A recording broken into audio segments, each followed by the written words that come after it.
Hello, Sally Ann here again, PT Skills, bite-sized video, skeletal system, and we are going to look at the effects of exercise on the skeleton.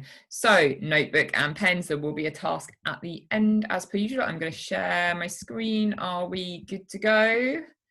Okay, effects of exercise. So, bone mass, most people know this. Bone mass and weight-bearing exercise can help develop our peak bone mass in childhood, can maintain our bone mass during adulthood, and reduce age-related bone mass loss.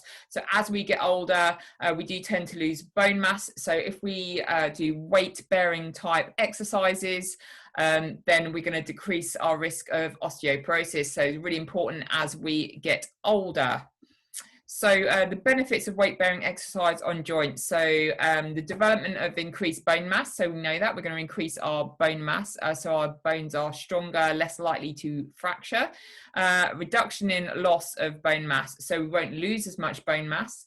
And reduced risk of osteoporosis. So we know that's like also known as kind of brittle bone disease, where we're losing bone mass. Our synovial fluid, so when we exercise, our joints are secreting that synovial fluid, so we have a better production of that, so therefore it's a better quality.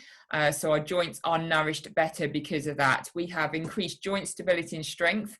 That's because when we're exercising, think of our muscles and our ligaments and tendons are becoming stronger, so they are being able to support the joint better. Therefore, we have increased stability because of the muscles around the joint. If we waste those muscles, our joints become a little weaker. So it's really important for joint stability, and it can help manage symptoms of osteoarthritis in some cases. And again, that's highly down to the fact that if we can increase the strength around the joint with the muscles, ligaments and tendons, then there's less stress on the actual joint itself.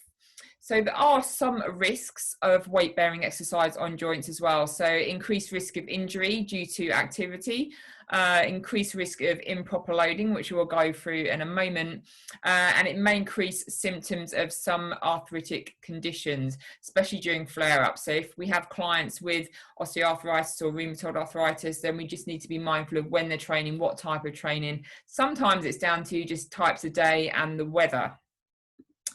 And then if we look at dysfunctional weight-bearing exercise on joints.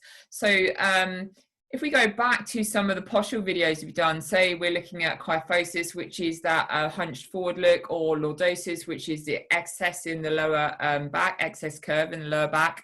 If we're then loading that body with a lot of weight through our spinal alignment and our alignment isn't good, then that could lead us into injury, which is so it's really important for us to check postures before we start loading masses of weight through the body, because we want to get the alignment right. So, so weight-bearing exercise can impact if our posture is not great to start with. So that's why as PTs and trainers, gym instructors, we need to be looking at our clients' posture as well. So obviously improper loading could cause that joint misalignment. It could increase wear and tear, increase our risk of injury, and increase risk of osteoarthritis at a later stage.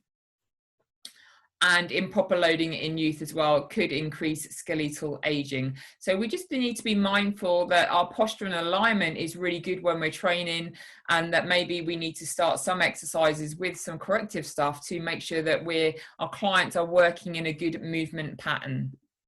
So your task is to list, a nice simple task at the end of this one, to list 5 benefits of weight-bearing exercise on the skeletal system. So what are 5 benefits that you can think of from this video that we can tell our clients? So if they come to us and we can say, okay, you need to be doing weight-bearing exercises because, and then we can list these 5 benefits. So if you want to pop them in the chat below, then please do. We'd love to see what you've come up with.